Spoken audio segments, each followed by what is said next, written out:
গোটা দেশ আজ রামচন্দ্রের আবেগে ভাসছে। অযোধ্যায় রাম মন্দিরে প্রাণ প্রতিষ্ঠা হয়েছে। ভারতের প্রধানমন্ত্রী নরেন্দ্র মোদী এই কর্মসূচিতে ছিলেন প্রধান যজমান।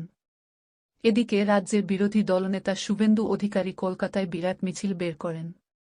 তবে বিরোধীদের দাবি রাম মন্দিরের কর্মসূচিকে কেন্দ্র করে রাজনীতিকরণের চেষ্টা করা হচ্ছে। এসবের মধ্যেই শুভেন্দু অধিকারীর একটা পুরানো ভিডিও এক্স হ্যান্ডেলে পোস্ট করলেন তৃণমূলের মুখপাত্র কুণাল ঘোষ।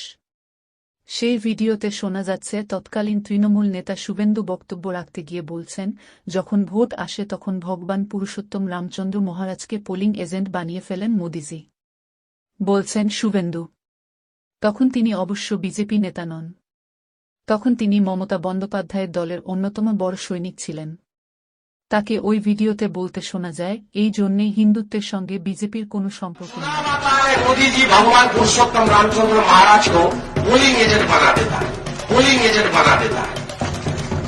ওই জন্য হিন্দুত্বের সঙ্গে বিজেপির কোনো সম্পর্ক নেই।